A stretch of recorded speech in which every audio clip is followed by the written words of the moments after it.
That's the exclusive coming from the BMW Group. But let's move on and tell you what else is happening. Now, the AI boom that's driving massive investment across the US economy. But is all that capital being put into productive use? In this latest episode of the interview with Aiyeha Faridi, Raghuram Rajan says that demand is real, but profits are far less certain. Now, he's also warned that investors may face a reality check over time. Let's listen into a few excerpts. Can the companies make money eventually?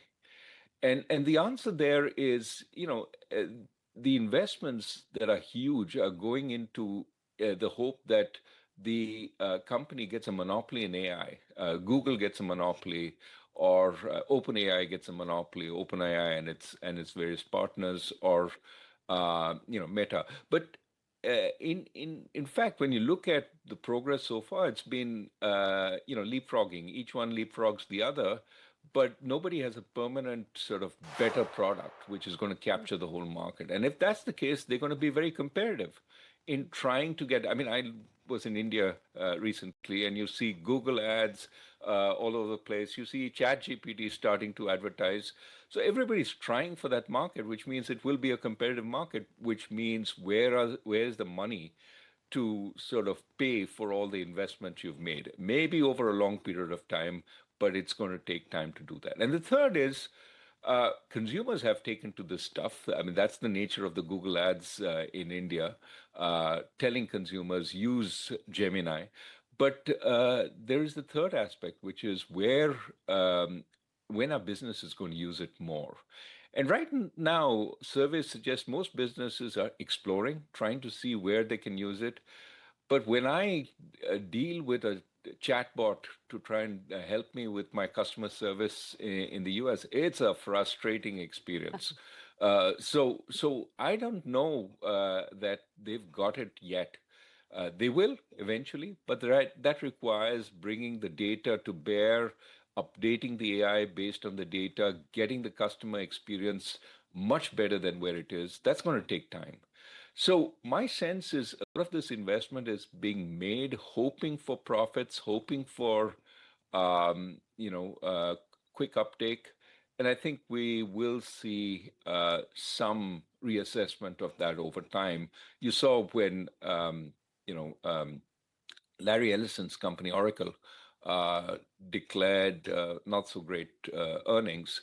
There was a big turn down because they've made a lot of promises on investment in AI infrastructure, and that's not going to take a lot. That's not going to take a little time to pay off. Right.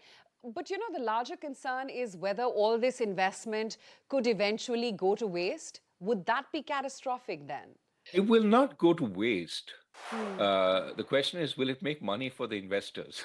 That is something more open to question. All the GPUs will be used eventually. I mean, we may find that there's some new technology which creates more efficient graphic processing units, and the old technology gets superseded. That may be.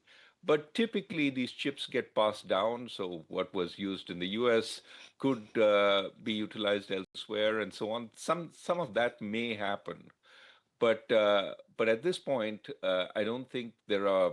It's a question of unused capacity as much as unprofitable capacity. China's economy may be slowing, but its technological capability remains formidable. Rajan says that China's growth model is broken, yet its innovation engine still rivals the United States. Here's an excerpt of that chat in the latest episode. The problem with the Chinese administration is really that it is doubling down on the old plan of high-tech investments and high-tech production. And the problem with that is it's overproducing in every sector it enters. And that is a structural problem in China because you have a whole lot of provinces with their local champions competing, and they're holding up their companies and telling them to produce more, but that's creating a overall China problem in overproduction, which then it looks around the world to sell. And of course, while the US has reacted, other countries will react down the line to Chinese overproduction and put up barriers, including India, but also Europe, the UK, and so on. So I think there is a very real concern that China hasn't got a handle on its economy. Its real estate sector is dead in the water, and probably has further price falls to go. Its manufacturing sector is overproducing and has been overproducing because of structural problems. Local governments find production to be a source of tax revenue and want to encourage their champions to overproduce. And as far as the infrastructure goes, they've pretty much built what infrastructure is needed. More infrastructure is now wasteful rather than beneficial, except in some rare places. So their own model is broken. They don't have a new model, and they're doubling down on the old model.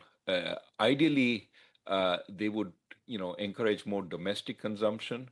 They would, deal with the real estate sector because houses are the biggest sort of asset many households have, and so long as it's plunging, they don't have an incentive to spend. Unlike the U.S. household, which is spending as if things are great, which may well be given what's going on. So, bottom line, I think China needs to rectify its growth model, while the U.S. can help by, saying, okay, we're not going to totally undermine your growth. We're okay if you grow, and that creates lower uncertainty about Chinese growth. Right now, I think it's unclear how this goes.